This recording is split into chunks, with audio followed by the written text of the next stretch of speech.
chai deserves innovation. Actually, yeah, we're in our eyes because we're looking to the future, not to the past. One of the things that binds my family together, especially on my in-laws side, is this coming together with the nasto and the cha and everything else. You're honoring the heritage and the traditions of how it's made, taking away all the bad stuff. That's how you make the world a little better, frankly. Everyone's got an idea in the back pocket, but most people don't do anything about it. That curiosity in both of us, I think, as well, is something that naturally just lends itself to trying to solve this thing. We're like, but hold on, why is that boiling over? That doesn't make any sense. Like, that value, I think, but within both of us, it drove us forward each time as well. That then led to more momentum each time we discovered something new or something didn't quite happen the way we expected it to. We have this line that we really love, which is we want to create beautiful products that are rooted in culture, reimagined for today.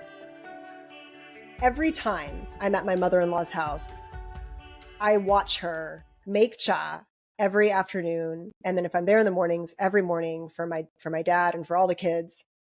And every single time I watch her pour the milk into the water and then for whatever reason, walk away. And sure enough, like a minute and a half later, I hear, "अरे भगवान चाह उभराई छे परिवार हट हवे मारे बद्धू साफ करू ऊपर से केम." And I hear her running to the stove, and I hear the and she's there like frantically turning the gas off and moving the tapelu, the pot, for those of you, I'm saying this in Gujarati, the tapelu over to the side, and then almost like a bhajan, she's sort of telling herself like, "Have mare badhu saaf karu padse, thandu pe tharavu padse ne pachi saaf karu padse. Salo hamna જ મેં ચૂલો ને સાફ કર્યો, ઓલી હવે કાલે આવતા અઠવાડિયે આવશે કામ સાફ કરવા. હવે મારે અત્યારે સાફ કરવું પડશે, નહીં તો આ બધું બળીને ચોટી જશે." And I'm just sitting here, and every time I tell my mom, my mother-in-law, like, "Mom, why? Just why? Just stay there. And you won't have overboiled milk." But it's been 20 years and of me watching her do it, 60 plus years of her doing it. And we have spilled milk every single day. Wow. Similar problem. Have you experienced that? I have, but first I need to wipe the tears away from my eyes from the laughing. You're incredible about that. And yes, Anjana makes tea and it boils over. And, that's a source of a lot of stress because you're cleaning the pot. It's got like the malai everywhere. You've got the stove to clean up. And, I'm really excited about today's episode because we have two gentlemen on here who are going to change the world for so many people. Because I think spilled milk when you're making chai, I think Gujaratis call it cha, right? Cha. When you're making chai, is going to be a thing of the past, right? Mm-hmm. Who do we have here, Seema? Who do we have here? We are Loka. We have Nikhil and Anish there, the founders of this incredible product. Guys, welcome to the show. Thank you very much. Thank you. Great to be here. Change the world of chai. I don't know. Yeah. Changing the world might be a little bit grand, but maybe one day. No, not at all. No. Not at all. I'm going to disagree because when you're making your chai in the morning, and if you're perturbed from having a mess to clean up with, that's going to show up in the rest of your day. You're going to start out the day angry. And if you're a little bit more peaceful, you're going to be a little bit more compassionate, and you're going to be more successful. Yeah. The alternative is you don't have the chai in your life, because you don't have the chai maker. So what we're finding is that people actually, in reality, don't have the spills because they've just stopped trying to make it. So and that was for us. We actually, one of the many reasons we switched to coffee is my husband we grow the lemongrass in the back. We have mint in the back. And it's to the point now we're such cha snobs that we won't make the cha unless we have the fresh herbs. Even the frozen, like whatever, we're like, it's not as good. But he has this formula down, and he's had to invent a way to circumvent this overflowing of the boiled milk. But it's not the same. And as a result, we don't get the fresh cha because we've chosen to drink coffee. It's just easier, and we're not, to Dinesh's point, we know we can hit a button, walk away, and then have a little bit more peace. But when we share with the listeners why your invention is changing the world, hopefully the Desai house will have cha a lot more. I love it. Yes. Yeah, you're right. But you're right? I think the reality is that, like Nick was saying, we found when we were speaking to people, they were saying the same, which was, I love this flavor, I love chai, I love everything to do with it, but the hassle that goes into making it is the biggest blocker for me not making it regularly. That's what we're changing. So great to hear. Great to hear that it's going to solve a problem for you. We're so excited. And it's welcome going to the show. Yeah, welcome. We're so excited. Thank you. Thank you. Take a moment to introduce yourselves, guys. Anish, you want to go first? Yeah, sure. Why not? So, hi, my name's Anish. I am the co-founder of Loka with my good friend Nikhil, or I'm sure I'll let him introduce himself. And by day trade, I guess I'm a lawyer during my 9 to 5.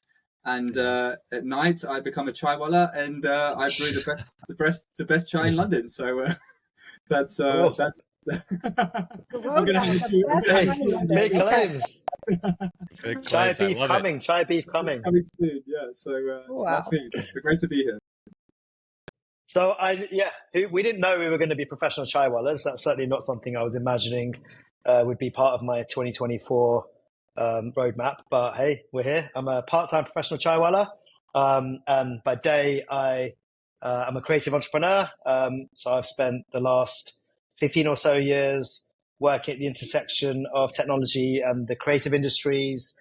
I founded a music streaming platform called Mixcloud, which I launched in 2009, which was a lot of fun. So I was running that for more than a decade with 2 other wonderful friends and co-founders. Learned a lot about the journey of being an entrepreneur. We bootstrapped the company for 8 years. So we were just like hustling hard, had no money.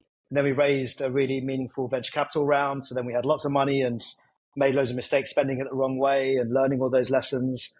And then I stepped back from that 4 years ago. I've been working kind of portfolio career, so advising a bunch of different startups, a bit of angel investing, a few little gigs in-house. I've been working at Polaroid for a bit, running music and digital. But yeah, right now I have 1 foot in food and 1 foot in music, which is a lovely balance. What a rich life. What a rich life. And listeners, Anish and Nikhil, can you just tell our listeners, why are we talking about spilled milk? What is the thing that you're claiming to be chaiwala? What's going on here? Well, we're claiming to be chaiwalas. I love that phrase. You're claiming Tell us why you're really chaiwalas. Why are you chaiwala? Yeah. Why are we chaiwalas? I think chai is one of those things that unites everyone. I think everyone can agree that it's that one connector in households, be that in South Asian households in particular, that either you grew up with, you have stories about, that you remember, things or memories of. And it was one of those things that both Nick and I, we both had from a young age when we were growing up. But the problem always came to us that we loved the flavor, we loved exactly, the connecting with our heritage and our culture. But it was always such a hassle to make. It was always boiling over onto the stove. It was going everywhere. It was always a real blocker to making it. And so we decided to change that, to be in a nutshell. We thought there has to be a better way to do this. And if you look at some of those parallels in other industries, like coffee, for example, there's a new coffee innovation coming out every other week, actually innovation upon innovation. And we thought, speaking to ourselves, amongst ourselves, we thought there has to be a better way to do this. And why has no one solved this problem? And 3 years of work down the line and a lot of ups and a lot of downs, which I'm sure we're going to get into, and ups again. We find ourselves at the intersection here and have solved the problem and found a way to bring chai to everyone in a way that's quicker, cleaner, and with less mess. Yeah, it's funny when Anish talks about all these innovations in coffee. We used to say, we have this phrase sometimes. We say that chai is brewed in the humble pot. And it's just kind of crazy, right? After decades and decades of general innovation in everything, like find a category that people haven't invented something. And it's like, well, what is going on here? There's tens, hundreds of millions of people who drink this drink day in, day out. And there just hasn't been that same level of thoughtfulness, invention, innovation put into it. And what's really funny is that when we actually launched, people have opinions, right? There's always haters out there. And when we put it out, the thing went viral on the internet, which was amazing. And we really couldn't have planned for that. But the last couple of months have been a lot of fun because we've had all these reels that have had millions of viewers and thousands of comments. And, there's a whole camp of people who are really applauding us and celebrating it and love the fact that we've taken this time to solve a problem that they really feel acutely as part of their lives, this problem. But there's a bunch of people on the other side who are like, what the hell are you doing? Like, this is a complete waste of time. Just use a pot. These stupid NRIs. That's what people say. These stupid NRIs, they don't understand. They're not real Indians. Like, just use a pot. And it's like, and our response is like, you've got no idea what you're talking about. Like, chai deserves innovation. Actually, this is like, we're NRIs because we're looking to the future, not to the past. Let's actually bring some technology and some innovation to this like traditional drink. Yeah. I would, it's funny because one of the reasons that this to me touches my heart is I have memories of drinking cha. And one of the things that binds my family together, especially on my in-laws side, is this coming together with the nasto and the cha and everything else. And my kids, even in the mornings, I remember them sitting at the kitchen, with their little private school uniforms on, their little Montessori uniforms on. They're like 6 and 3, and they're drinking cha doodh, and we stopped making it because we just started finding that it was just too intensive of a process.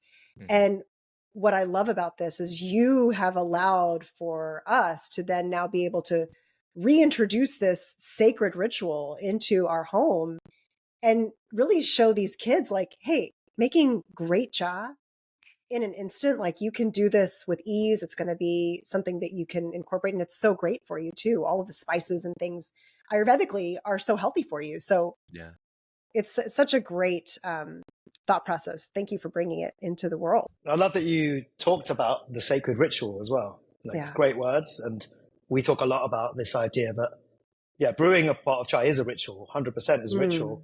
And a lot of people asked us like, oh, why don't you do an electric one? And I don't know. And we're like, well, actually, no, we want to stick to the original method.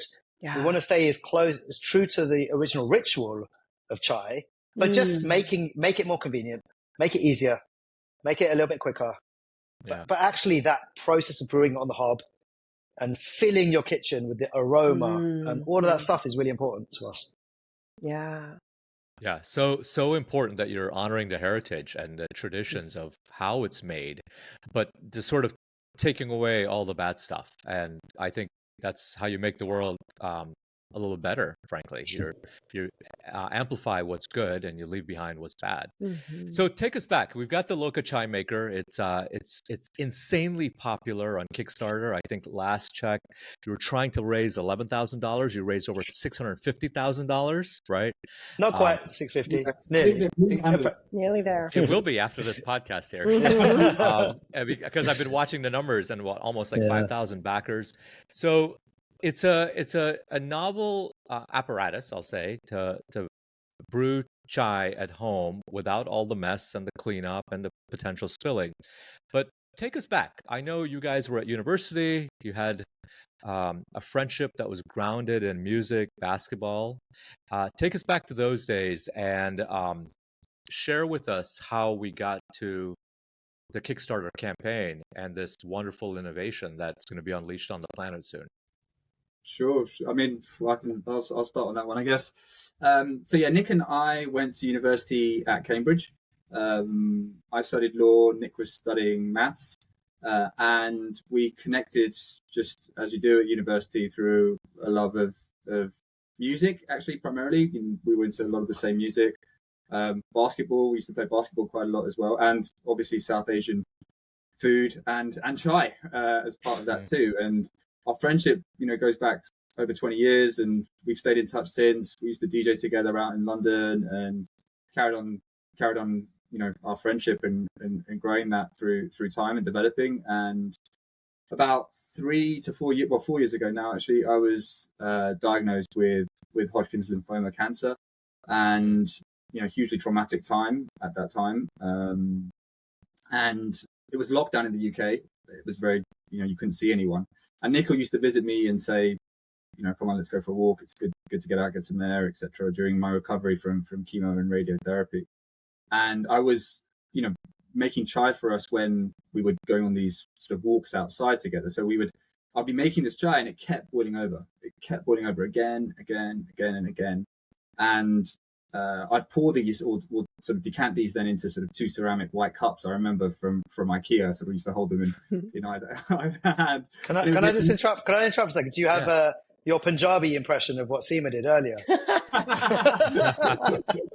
Go on, let's hear it. Let's hear it. It's a lot more swear. Oh, we got to hear it. We'll probably just end up bleeping a lot of them out if it's in Punjabi.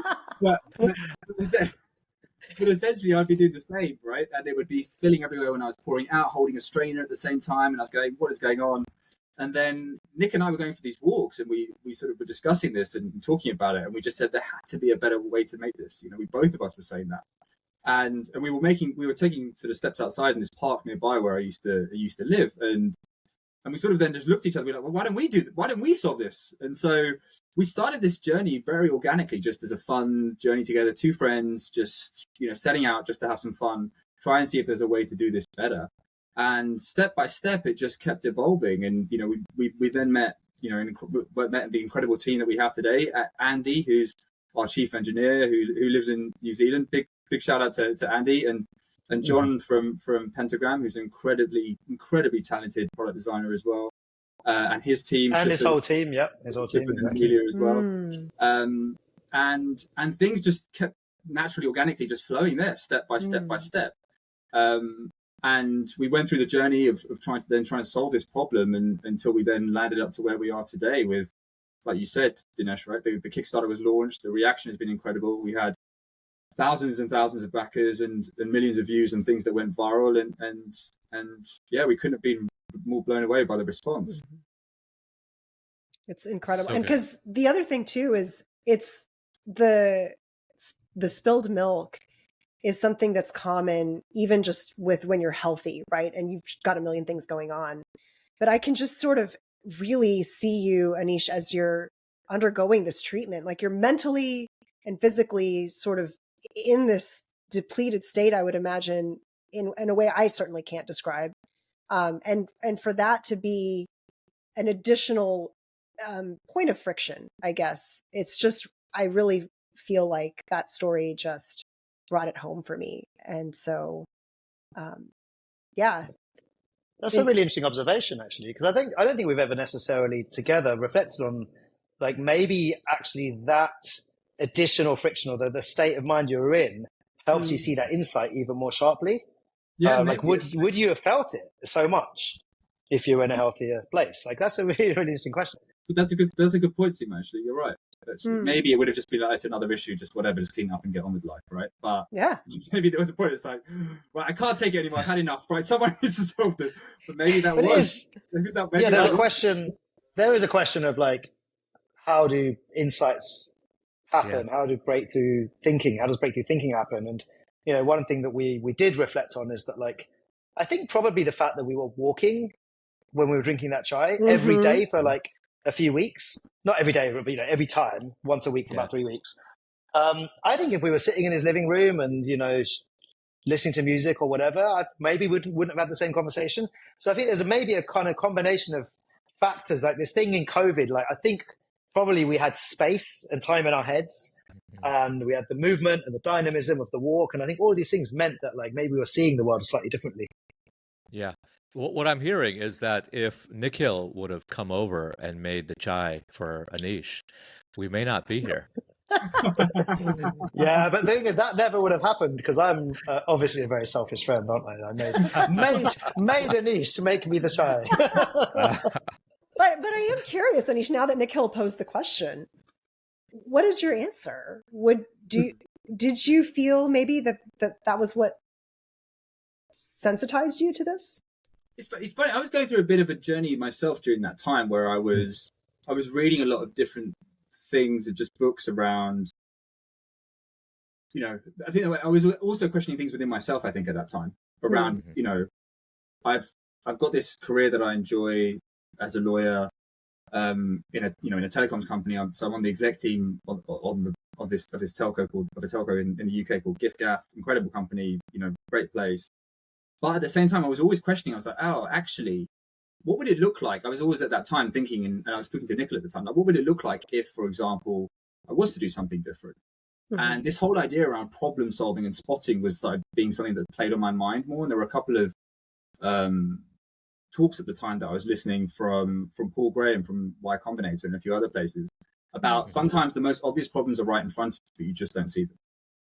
And I think these sorts of things were playing on my mind more. But so I think they were already there. But the reality is, I definitely was becoming more and more frustrated in the scenario that I found myself in. So I like to think I might have spotted it, but I might not have actioned it and had a conversation with Nikhil in the same way that I did, or that we did, but for that situation. And there's this, I was talking to someone at the time that I was going through the whole situation, and he's a, really good friend of mine. And he sort of said to me, he said, good things can come from difficult times as well, And I know it's very hard to see that right now, but, and the time was very difficult, and no one wishes for those moments, but there can be good things that also come from it. And I think that the reality is where we are today and what we've gone through, and what, the success that we've had.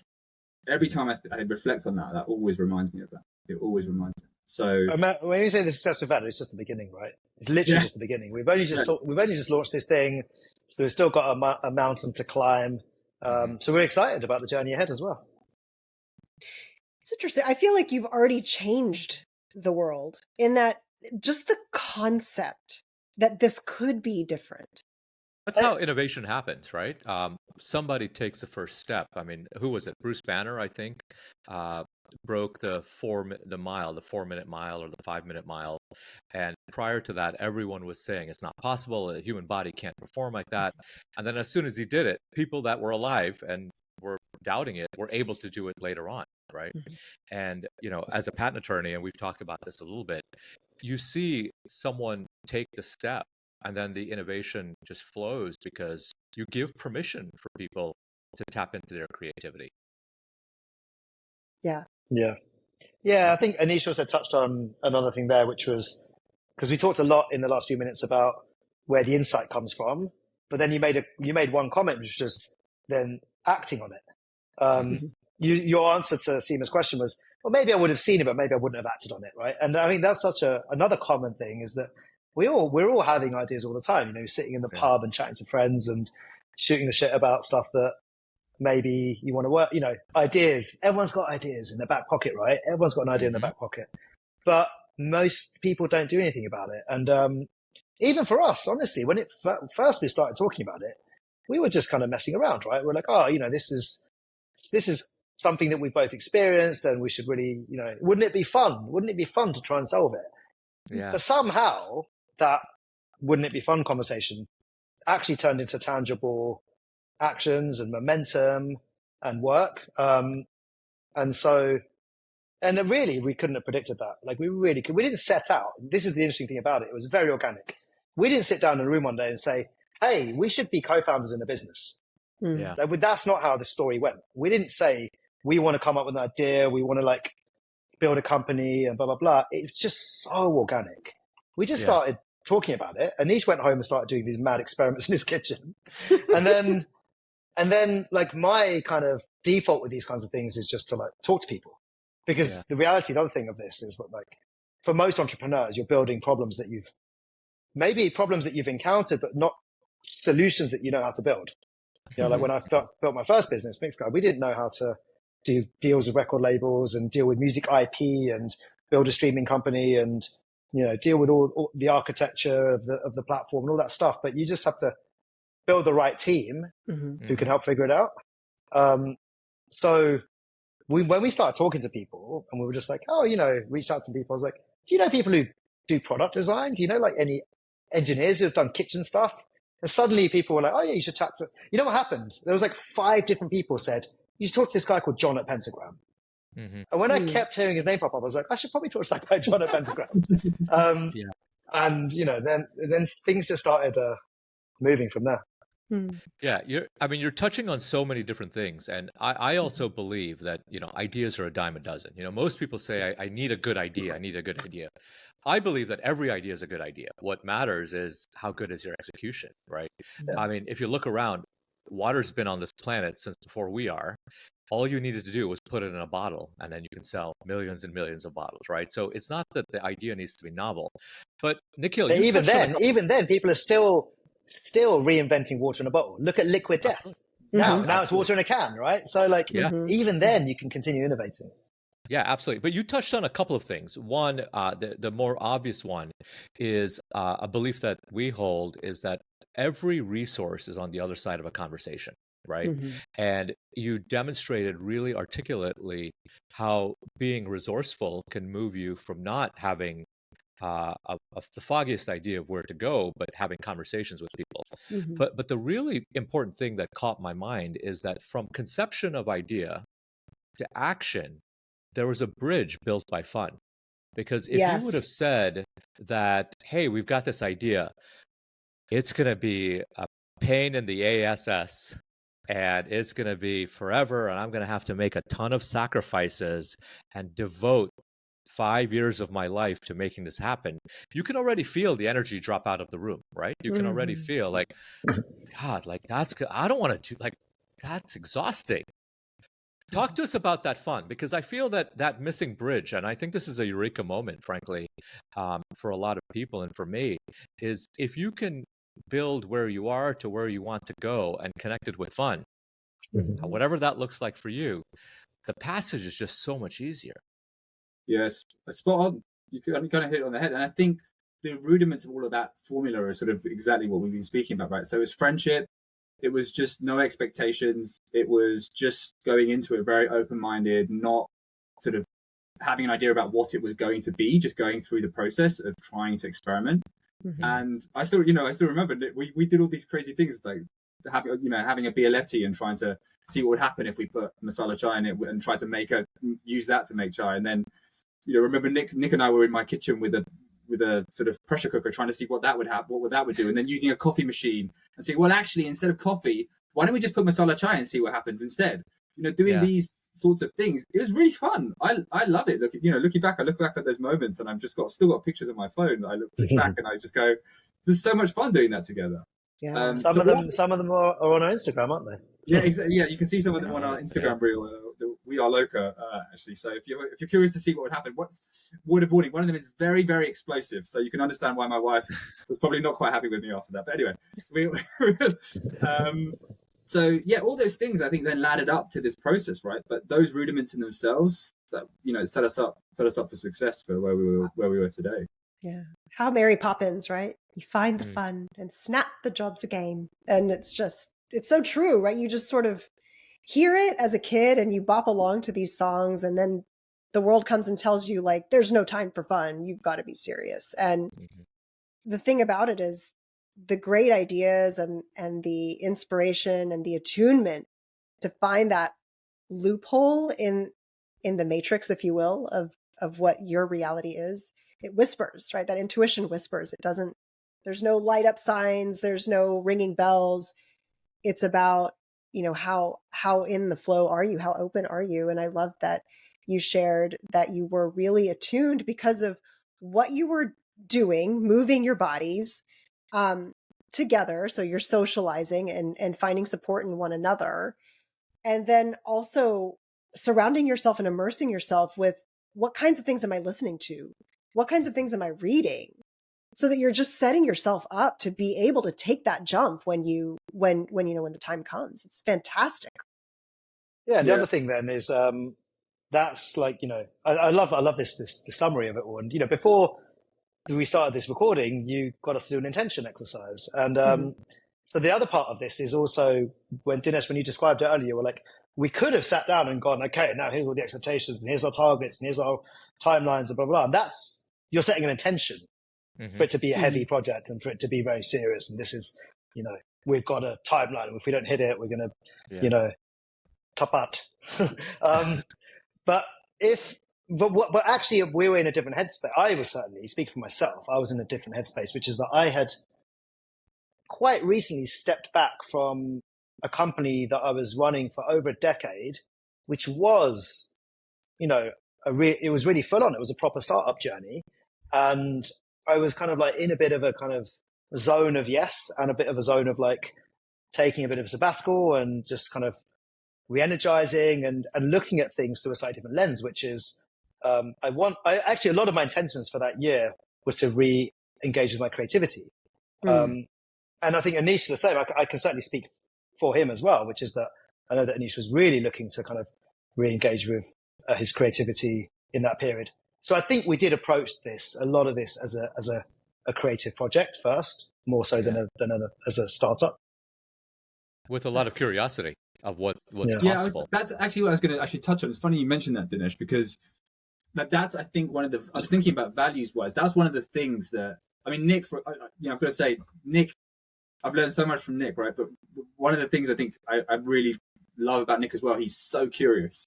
He's so curious all the time. He's always like, wait, but hold on, what about this? And what if we change this, etc.? And that curiosity, in both of us, I think as well, is something that you have, like, it naturally just lends itself to trying to solve this thing. We're like, but hold on, why is that boiling over? That doesn't make any sense. Like, if that's happening, why? And so that value, I think, but within both of us, it drove us forward each time as well, right? And that then led to more momentum each time we discovered something new or something didn't quite happen the way we expected it to, and then that led to more momentum naturally.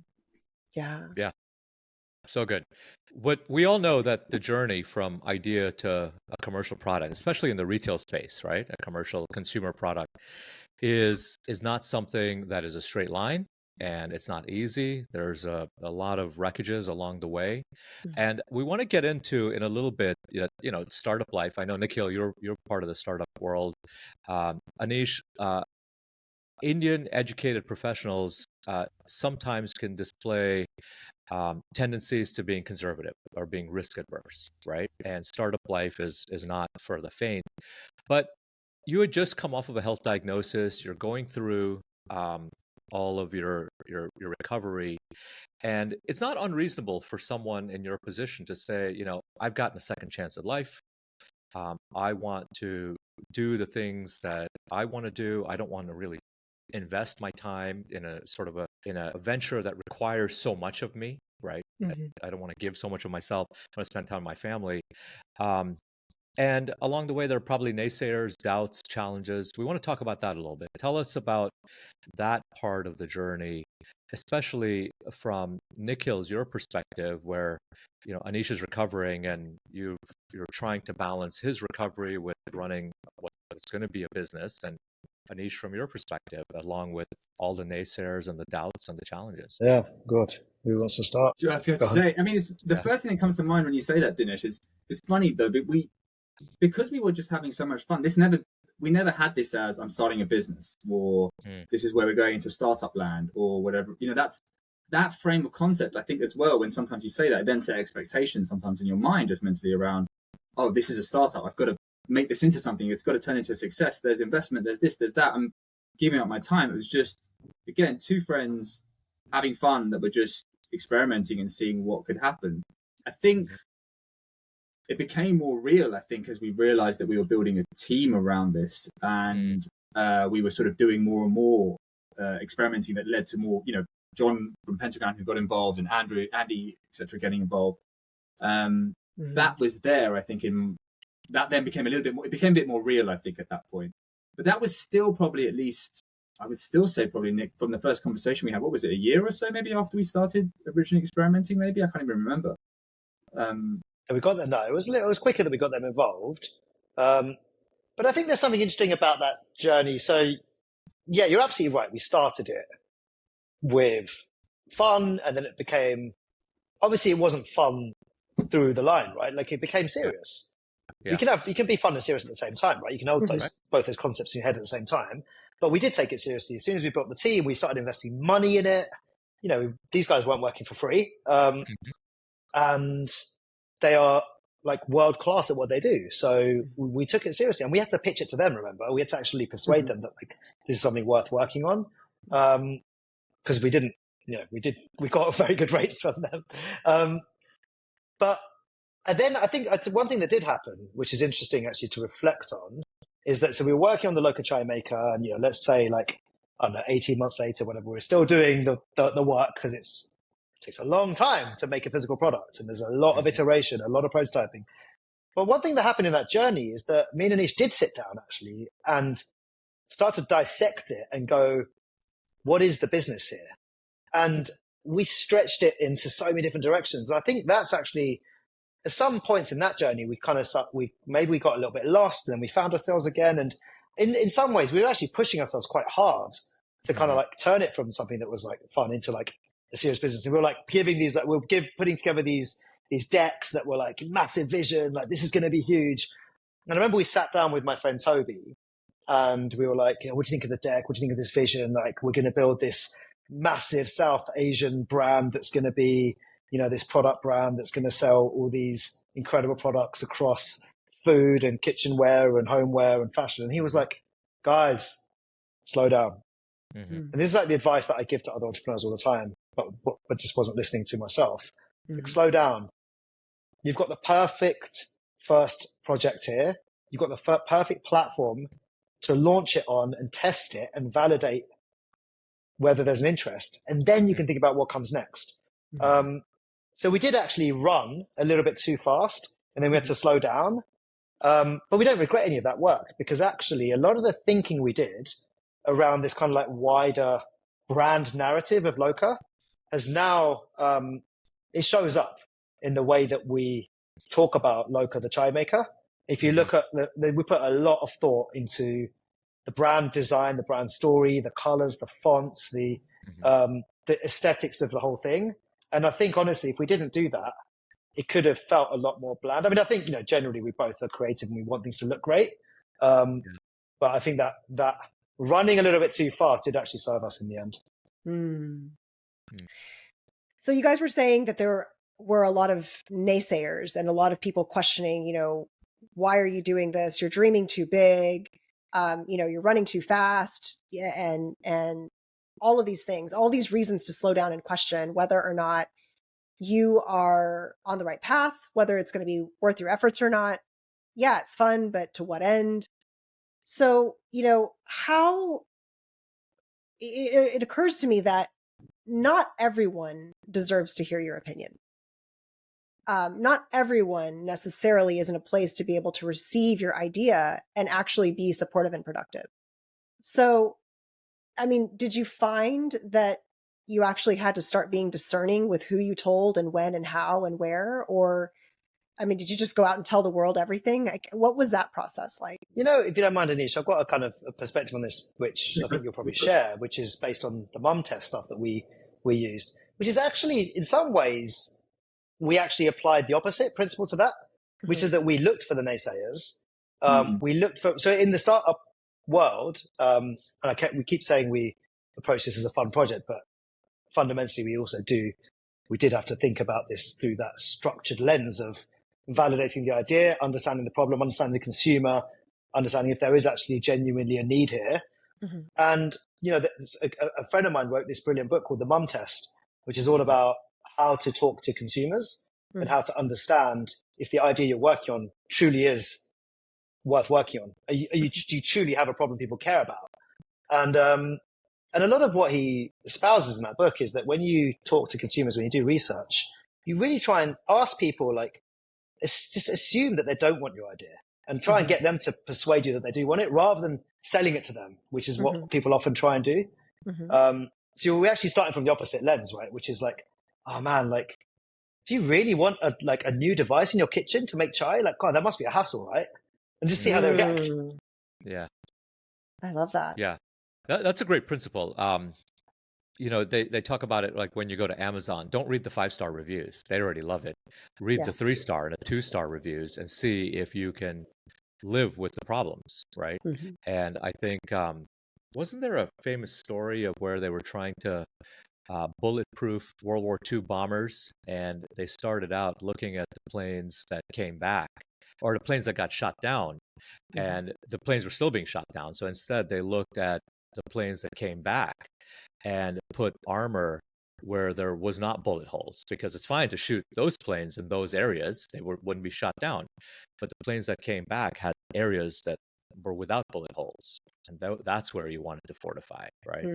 And those things where you get those, and the mum test, but another recommend, like, huge shout out for the mum test, and to Devin Hunt, who's another good friend of ours who recommended that to me. I'd not heard of it before, by the way, but Devin recommended it to me when we were talking and put me onto it as well.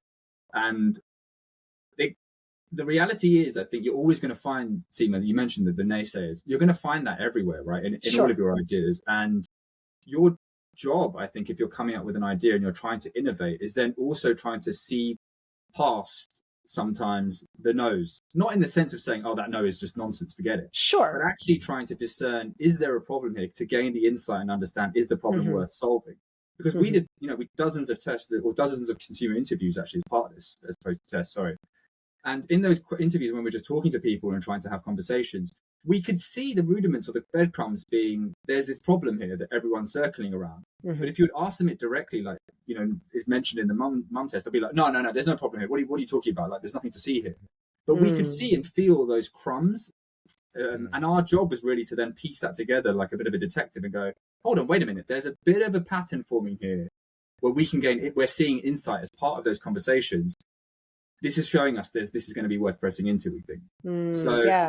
Yeah, that's definitely part of the skill set, I would say, as part of it's funny because reflecting on it, when we're thinking, because we're now in the zone of talking about the consumer insight, all the interviews we did, we didn't come out of that with like a really, really firm conviction that like the single problem we're solving is the boil over on the stove. Like that was like a part of it.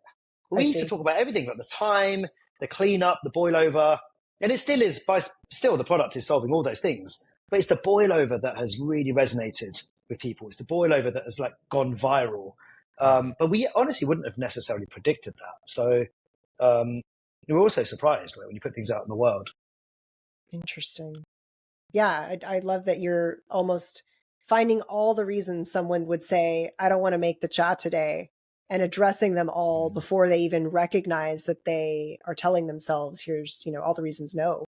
And one may step out as the winner above all else, but that reel that you guys put on, I've been showing it to everyone that I know about, the meditative chai, and it just addresses all of these issues, the cleanup, the boil over, the taste, the time, all of it in just one fell swoop. And you're like, yeah, oh yeah, it does take a lot of time.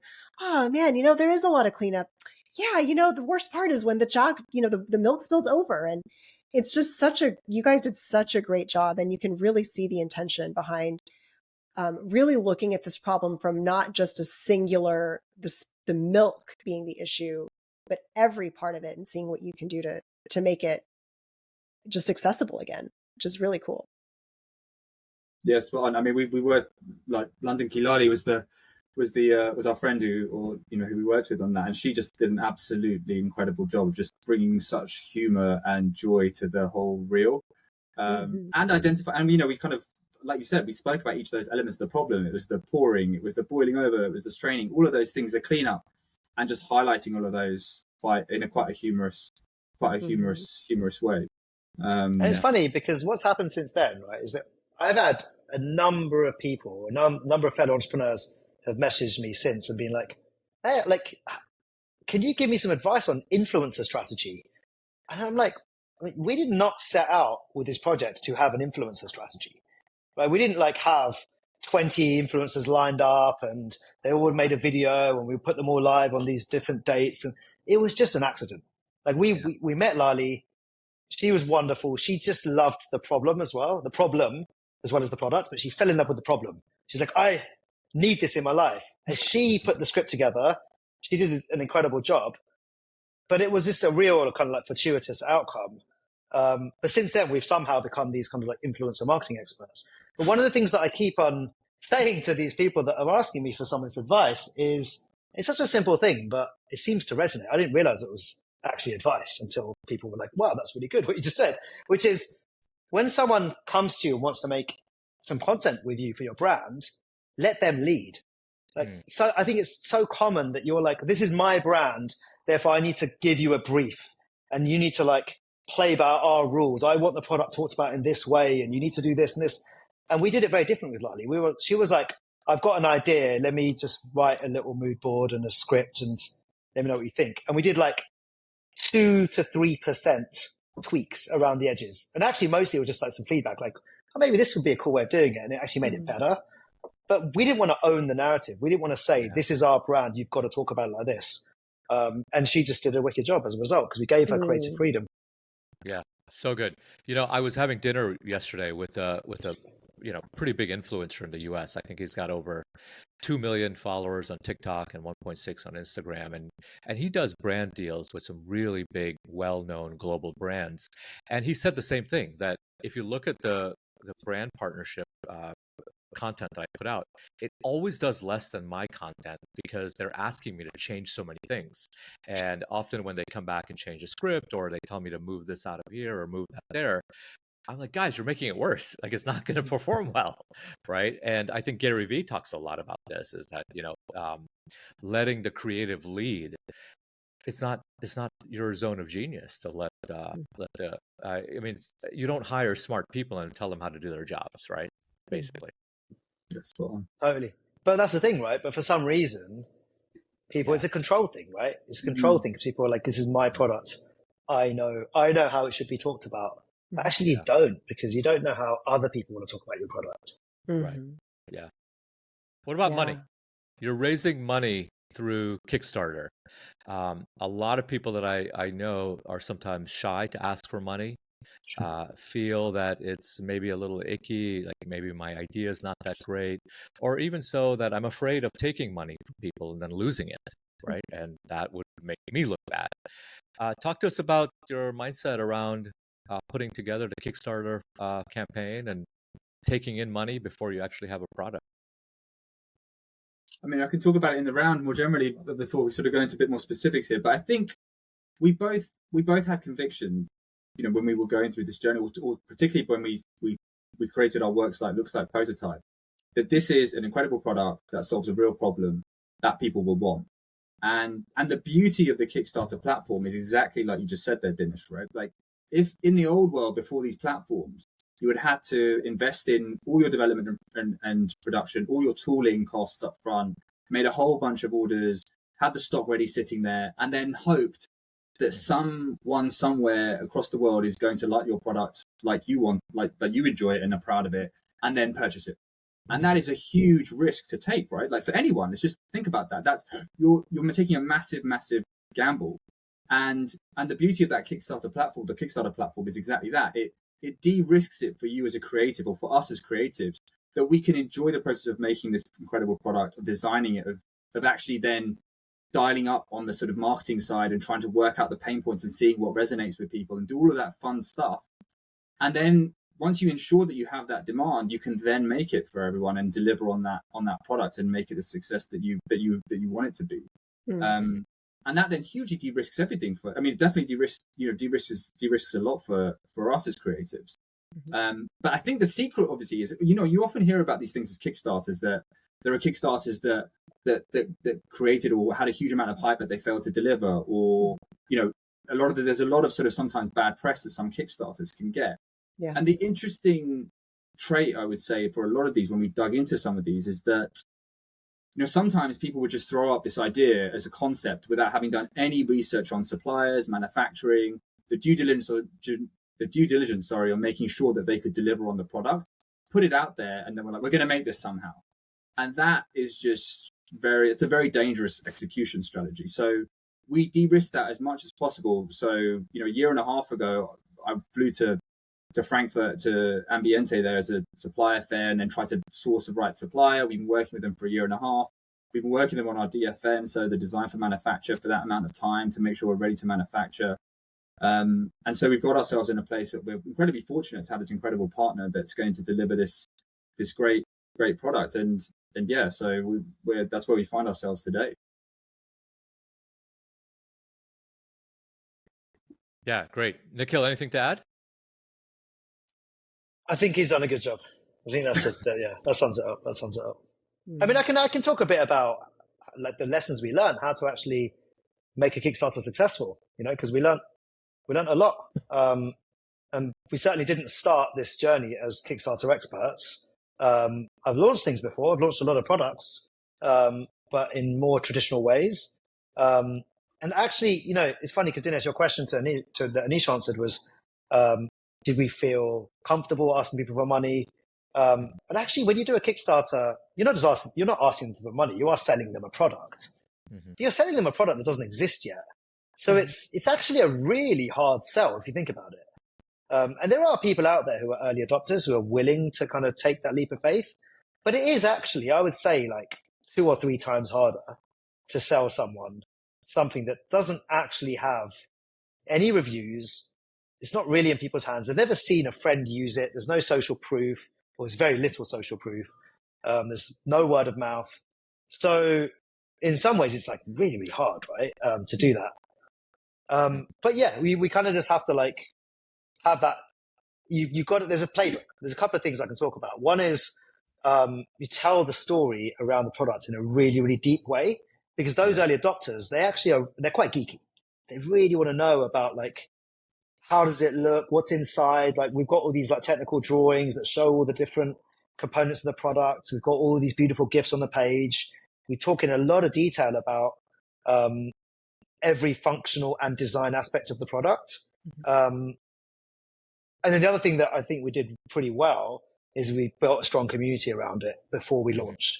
So we did about 3 months before the Kickstarter went live of, building a Facebook private community of chai lovers, running a few meta ads, getting people to put down this $1 reservation. So they actually are a little bit kind of emotionally invested. I did that. You did that? Oh, brilliant. Yeah. And that's how, there was no risk. I put $1 down. Yeah. And I got a discount. With that, exactly. And you get a discount. So with that playbook, we sold over $100,000 of this product in the first day, which is amazing. So yeah, there are ways to do this, and be happy to, if you've got any listeners out there who are thinking about doing this, thinking about launching something, want to know about Kickstarter, feel free to tell them to hit us up on Instagram, right? Because we're happy to give people some advice. I love this about our guest, Dinesh. Everyone that comes on is so generous of heart. Nikhil, Anish, thank you so much for just even that offer, right? Of like, just offering to help. So thank you for being good humans. I mean, really. But I mean, all that said, and you've had all these lessons about Kickstarter, how to make it work, and you touched on the influencer, the goal was never to be an influencer with your viral reels and all of this stuff. And all that being said, startup life, it's just not for the faint of heart, right? Talk to us a little bit about the support you have received from your family and your friends, and how you've built that scaffolding for yourself as you've gone through startup mode. God, it's a big one, right? It's a big one. We can talk about this for a long time, so I'll try and be succinct. But it's like, to use a cliche, there's definitely the kind of like put the oxygen mask on yourself first thing. So I've definitely developed a lot of practices to just look after myself. I think in the early years of Mixcloud, I was an arrogant, young, late 20s man who probably felt like I was invincible, but actually wasn't looking after myself as a result. And I think I was quite stressed and didn't look after my body in the right ways. And I was partying hard and working hard. But as I got into my mid to late 30s, I think I realized like I do need to look after myself. A lot of yoga, eating well, exercising, all that stuff. And then the scaffolding is, I think, just a lot of good support from the community. My wife is incredible. She's got a incredibly successful career in a corporate job that is a little bit more stable income, so I can do the risky thing, and she kind of allows me to do that, which is really wonderful. And then I also I just love the startup community. I've got so many founder friends and entrepreneur friends who we just help each other out. There's always a question. There's always something you don't know the answer to, but there's always someone on the other side of a phone call. Yeah, I think similarly, just to follow up, it's pretty similar for me. I would say the analogy or the sort of parallel I always sort of keep in mind is ensuring that you have enough in your cup to then help others, right? Exactly like Nick was talking about the oxygen mask. And you've got to draw that, you've got to find out where you draw that strength from. And I think I went through that a little bit when I was recovering from my illness before. And then I discovered actually the things that did truly fill my cup, I think. And when you find out those things that work for you, you can then rely on them as tools, right? We were talking, previously before we started, we were talking about yoga, we were talking about other things that keep you more balanced. And I think for me, it is a mix of spending time with my family, realizing that whilst I love doing this, there are those important things that probably ground me and connect me more. So, going to the gym, or even just taking time out to meditate as well. Those sorts of practices are just really, really important, because you draw strength from them that fills your cup and then grounds you in a way that allows you to then either go out and do the things you want to do or help others. So I think it's about recognizing all of those, both for yourself and what you draw strength from. Also, Anish is being very modest. I mean, Anish is just like an incredibly high functioning individual. the day job he's got is really demanding, and he does all this stuff on the side and manages to fit it in. And he is honestly like just a really incredibly effective human being. Thanks, appreciate it. Yeah. I mean, similarly to Nick, a lot of it is also that support structure. I've got to really say thank you to my wife as well, because making the mess in the kitchen is one thing, but I mean, there's a whole bunch of other things that obviously having a supportive partner has just been, such a blessing. So yeah, I'm truly, truly grateful to her. Yeah. Well, you guys touched on, a lot of the things that you'll hear, movement, meditation, finding your tribe, figuring out, which resources to use, all of those things. Many of our listeners are like Anish, like Nikhil. Both of you are very, very high functioning. You've got a lot on your plates. And, what would you say to the listeners who are like, yeah, but I don't have time.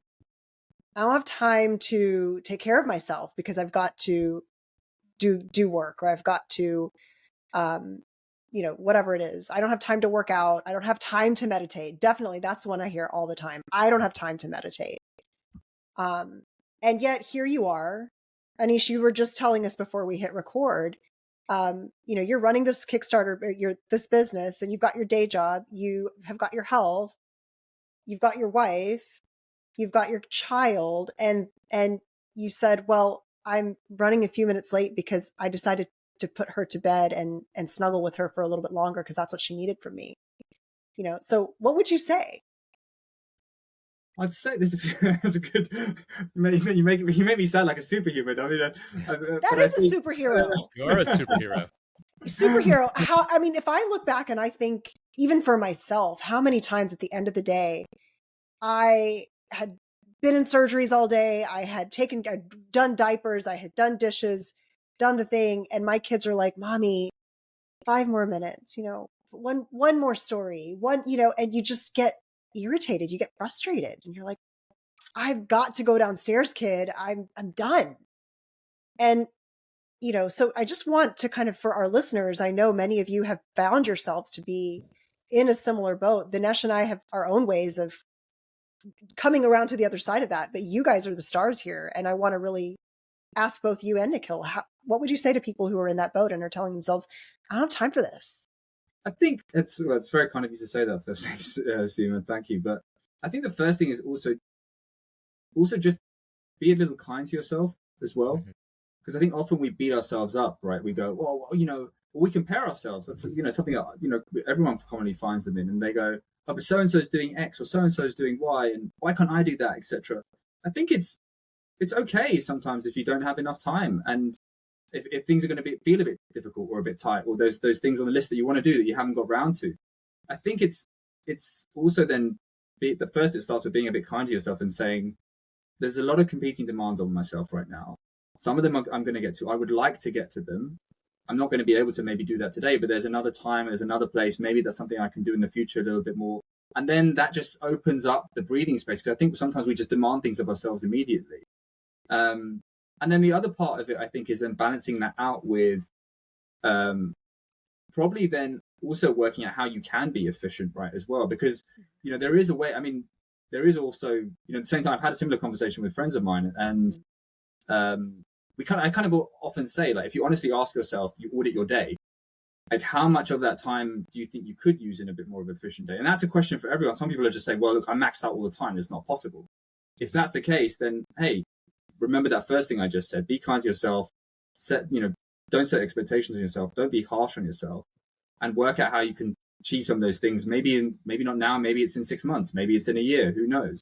But I think approaching it with kindness is always a good place to start. So that's the number one thing I would probably say to everyone listening. When you were asking that question of like, don't have time for it, it makes me think that actually we don't have time for everything, right? That's the reality. If I was thinking about Indian WhatsApp, like my mom is always like, you've got to do the lemon water when you wake up, and then you've got to do the reflexology walk, then you've got to have your turmeric tablets, and then you've got to do this weird thing with your nails, and then you've got to like scrub your face, and then you have to like do this massage, and then you've got to go out for a walk, and there's all these wellness habits that are just stacking up on top of each other. And if you do the stuff that they say you've got to do, you're literally 18 hours out of the day, you're just doing the wellness stuff, which is obviously not sustainable, right? I'm massively hyperbolizing here, but the fact is there isn't enough time for all the practices. That's the kind of point I'm making. So I guess my build to Anisha's thing would be like, it's not the most practical answer, but I think you've got to try and somehow find the thing the one thing that just really works for you. And like I was saying to you guys before we started recording, that like I had this realization for me personally that when I hadn't done yoga for 3 months, when I moved to New York, I was feeling really like irritable and anxious and stressed. And I was on the mat finally after a few months, and I realized, oh my God, I need this in my life. And now I know that is like one thing I need. So I try and get rid of that to-do list of like 50 wellness habits. And it's just like, I just get on the mat 3 times a week, I feel good. Yeah. I also think that, as we go through different seasons or different phases of our month or a year or our life, different things will take a priority. And you can't burden yourself with the expectation. I mean, last night I went out to dinner and I wasn't there for dinner with my kids. And that's okay, right? If you sit there and you carry that guilt and that burden, when you are there for dinner, you're going to show up and you'll be in a different way. So I think those answers are fantastic. I think you guys are a true inspiration. We have a little bit of a wind up routine at the Happy and Human podcast. So, we live in this world where we want to experience the benefits of our efforts right away, an instant gratification world. Tell us something from your backgrounds. Doesn't have to relate to the startup world, doesn't have to relate to Loka or even Chai, but both of you get an opportunity to share something that can change our worlds right now, our lives right now, if we were to implement today. I think one thing I would say to everyone listening, and I think this came out of something I realized just over the last few years more and more, it is that practice. I mean, it's people. You hear people talk about it all the time, right? But actually, then to take it on board in your heart and actually realize it is that practice of gratitude, because like the reality is there's so much that everyone in the world can and should be so grateful for, but sometimes we just take those things for granted. Health, we all take it for granted actually, and that one thing will make you appreciate things in a way you never thought possible before. So I would just ask your listeners to just bear that in mind, actually, because it's a very, very powerful thing. I think Robin Sharma said, health is the crown on the healthy man's head that only the sick can see, or something like that. Right? Yeah. So powerful. Nikhil, your turn. Yeah. Look, we live in a world that is increasingly, I think, unfortunately, optimized more and more towards productivity. Especially now in this world of AI, like it's always like, am I being the most productive? Am I getting the most out of this day, out of this minute, out of this hour? And I think that's really unhealthy. And I think what we've lost in society is this connection to creativity and play. And I think it's increasingly happening. I think as also as people get older, they kind of almost lose their confidence and the permission that I can be creative. And so I would just really, really encourage people to try and find a way to reconnect with their play, with their inner child, with their creativity. And it will look like different things for different people. One thing I can recommend that I loved was I read this book called The Artist Way during the pandemic. And I did the program. It's like a kind of 12-week course, which essentially reconnects you to your inner artist. And I think it's brilliant. I love that. Such wise pearls on top of already so many great takeaways for our listeners. This was Just awesome. So now we're going to play something called Ask It Forward. The idea is that the guest that was on our show last time has asked a question of you without knowing who you are, what we're going to be talking about, nothing. And you now are being asked to answer that question. And then when you're finished, you both get to ask a question for the next guest. Now, for our next guest, this is going to be interesting because they're going to have not one, but two questions for them. Yeah, so our previous question is from Aman Costigan, who is really a remarkable force of nature. She and her husband are both attorneys who recently left the practice of law and are, creating multiple streams of income for themselves and living the life of their dreams. And they're also partnering with other couples who are looking to live the lives of their dreams with something called QMAR. So listeners, if you haven't listened to that episode yet, go ahead and check that out. You can learn more about what they do. But Aman asked of you both, what is your guilty pleasure? Nikhil, you go first. Such an easy answer. Chocolate. Oh, so yeah, good. It's not the most original answer, but I am genuinely a chocoholic. Wow. But I will say, I've got a good taste. I like the good stuff. Yeah. Chocolate connoisseur. I sometimes make chocolate at home as well. Oh wow! Yeah, his chocolate is very good. I will say that. I say that without any bias. It's incredible. Wait, you don't make Anish make the chocolate? He tried. What a guy! He tried. I pushed back. You're like, but cha is where I draw the line. One of my favorite flavor combinations is chocolate and cha. Like, truly, it's so good. So good. So funny you say that. On our Loka Instagram, there's a reel that I did with my good friend Ben, who is an incredible vegan influencer called So Vegan, him and his wife. So we did a reel that was a recipe for a chocolate chai. And I think as we talk, it's on about just over 1.5 million views, which is awesome. Ooh. Wow. That's great. Incredible. And it's delicious. Chocolate chai. So my kids, when they hear that there's such a thing, are just going to be chopping at the bit. Yeah. Can't wait. Anish, what about you? Guilty pleasure? Yeah, so when you said that, I was thinking about it. I would say my guilty pleasure is... my wife is going to say this is very true, actually, so you could ask to verify, is our Marvel films. So those superhero films that probably the kids are watching, that is probably my guilty pleasure. That I just sometimes, I don't really get a chance to watch films as much, but if I do want to just veg, I will put one of those on and just watch it. And the world seems okay with superheroes in it. What do you guys want to ask of our next guest? You get 2 questions now. So my question is actually going to be connected to your previous question about like that kind of like one thing that you suggest to people to change their lives, whatever that question was. Okay. And I talked about play and I talked about creativity. So my question is going to be, when did you last connect with your inner child? Mic drop. Great question. I think I will go with, we've been talking a lot throughout today just around significant moments, journeys, moments in time. I would like to ask your future guests, what is one significant moment in your life that you would like to either relive or connect with again, and why?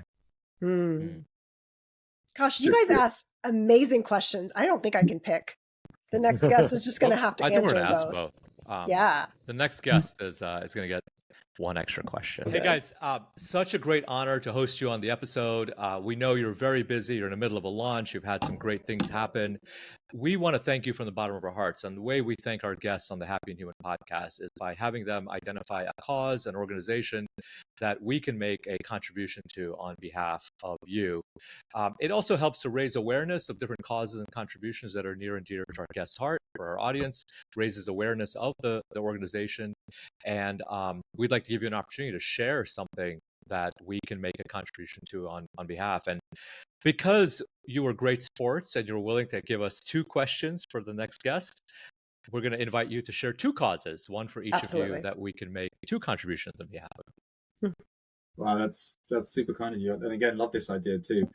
I would, from my side, I mean, obviously, I was quite open with you guys, in terms of my journey as well through cancer, and what that is. I think one of the causes which is quite close to my heart is a support group in the UK, a charity called Hodgkin's Lymphoma UK. Mm-hmm. So I would love for you guys to support them, and for your listeners as well. If there's, they're super important support group for anyone who's affected by Hodgkin's lymphoma. Mm-hmm. It's such great work, offering information, advice, support. So yeah, I'd be super grateful if you guys could support them. Thank you. Of course. Yeah, it would be our honor. So I think look, honestly, we're really grateful that you're supporting one. So I'm gonna, just you can go with the same one. You can double down on Hodgkin's lymphoma. Done. Double it. Done. So I want to give you guys a chance to share this incredible, up of your journey. As you know, it's clearly been a lot of ups and downs for you guys as startup and as entrepreneurs. And so, what's been going on for Loka? What's up next? What are you excited about? And where can people find you? We had a very big moment today. I was talking about on the earlier on in terms of the journey, right? So working with the last 3 years of trying to go through the process of making this, and it's very easy to make. I actually have it here. Your one prototype chai maker that looks incredibly beautiful and is a delight to use. I think the reality just to put it into context, when you make a prototype like that, it costs $1,000 just for that prototype. But it's it's like CNC machined and it's milled down. It's a very complex process that's very manual. But then Anish. So when I say easy, I mean that's probably quite reductionist. But there's been a lot of work to get to that point, I think. But it's once you have the design ready, you can make it. Actually, you can make that. But making 1,000 of them or 6,000 of them is another thing altogether. And mass manufacturing is a very, very different skill and job altogether. And today we got some great news, which we're super happy about, where our first off-tooling sample arrived. So this is the tooling that's used to manufacture our products. Arrived today, actually here in London, and both Nikhil and I, and our team, and Andy, our engineer in New Zealand, was sharing the news on our Slack channel that it looks absolutely incredible and it performs incredibly, and it is just the icing on the cake of today, really. But that we're doing this podcast and we've got it today is just it's a very nice moment in our journey and milestone for us all to reflect on. So super happy to be sharing that with you guys. Congratulations. I'm sure you guys are on cloud nine, and we're so honestly honored to have the space for you guys to be able to share that on the same day. Is pretty cool. Thank you. Amazing. So where can people find you? If they're clamoring to get, make chai easy again, make it fun again, make it delicious again without all the mess and stress. Where do they go? So you can find us on weareloka, LOKA.com.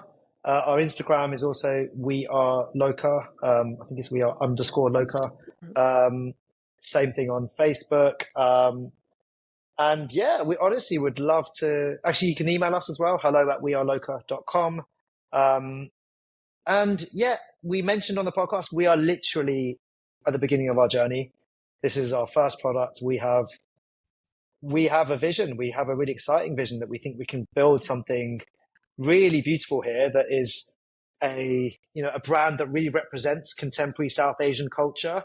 We have this line that we really love, which is, we want to create beautiful products that are rooted in culture, reimagined for today. And so, whilst the chai maker is something we're really proud of, we're also really excited to get to work on whatever comes next.